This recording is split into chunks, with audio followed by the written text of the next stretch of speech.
Manufacturers are trying to automate dull tasks, find substitutes for the jobs that people don't want, and fill positions that are known for turnover.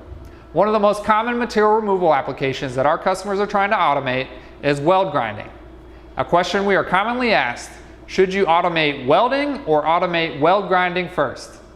In this video, I'll walk you through our answer to this question and how we approach the manual welds on these parts with our robotic belt sander and 3M's new Cubitron 2 cloth belt, the 984 FX Pro. Material removal is all about consistency. Consistent force, speed, feed rate, abrasives, and the part itself. For parts with robotic welds, they're extremely consistent and make dialing in the process much more straightforward. However, when it comes to manually processed welds, the variability between welders will be greater than that of a robotic system, often requiring additional process steps. We are able to grind and blend the manual welds in this video using the AFD 1240, the RBS 372 with a 70 durometer contact wheel, and a 3M abrasive belt. The AFD 1240 is an active force compliance tool capable of applying up to 215 pounds. While we didn't need this much force capacity, it gave us enough headroom to lift the RBS and apply an adequate amount of force in any orientation. For more information on how this works, we will link an explanation video for reference. With the consistent force of the AFD 1240, we are able to quickly level the peaks and valleys on the welded portion of these parts. This is thanks to the powers of unit pressure. To demonstrate this, I have a high heel, a work boot, and a piece of foam. When I apply a force with the high heel, I pierce through the foam with ease. When I apply the same amount of force with the boot, it just slightly compresses. The same thing is happening when we are grinding. When we reach the parent material, our unit pressure is spread out over a much larger area compared to the weld, much like the work boot. As a result, we can dwell on the parent material for a short amount of time without creating a low point in the part. So, if your part's welds have a small amount of variation like the manual welds in this video, this can be overcome with the help of unit pressure. In instances where the weld height varies significantly from part to part, it's difficult to dial in the process even with the help of unit pressure. For example, the chosen parameters to finish the shorter welds could not be the same parameters for the larger welds, or there would be material left that wasn't blended. In order to account for this in an automated system, manual inspection will be required for each part. Then either you hand finish to finish blending the part, or you run an additional lighter pass with the robot. In either case, overcoming weld variation requires extra time, effort, and steps in your process, but not so for robotic welds, because the welds coming into the process are virtually identical each time. Going back to the question posed at the beginning of the video, should you automate weld grinding or welding first?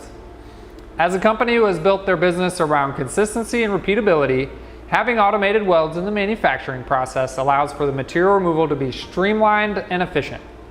For manufacturers that can accept the extra steps and potentially more tedious process development, tackling material removal automation first can be done.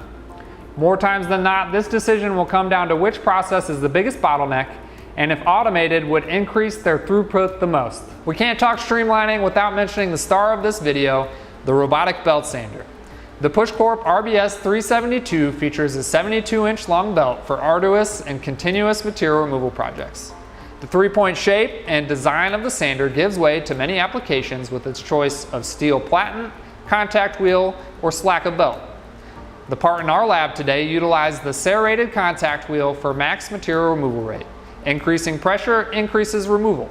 All possible with the RBS 372, which boasts a high torque servo motor and timing belt drive, with a maximum belt speed of 6,719 surface feet per minute.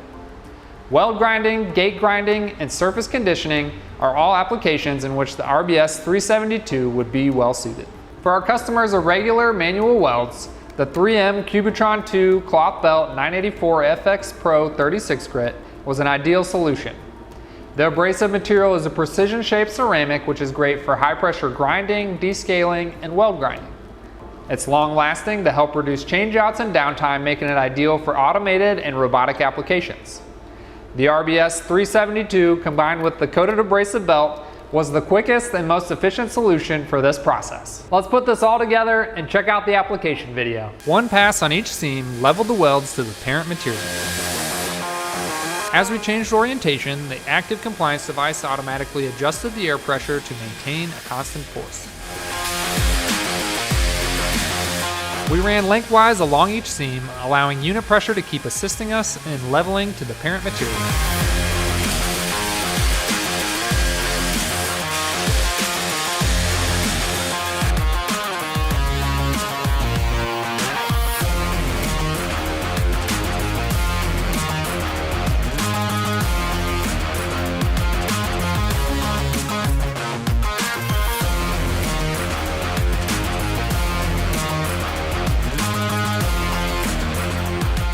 Hey, welcome back.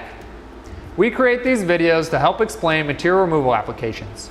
If you have an application you think may be right for automation or want to see your parts in the demo lab, please send an email to sales@pushcorp.com. Check out our robotic weld shaving, grinding, and blending on carbon steel video for a different grinding application process. We'll link that in the description below.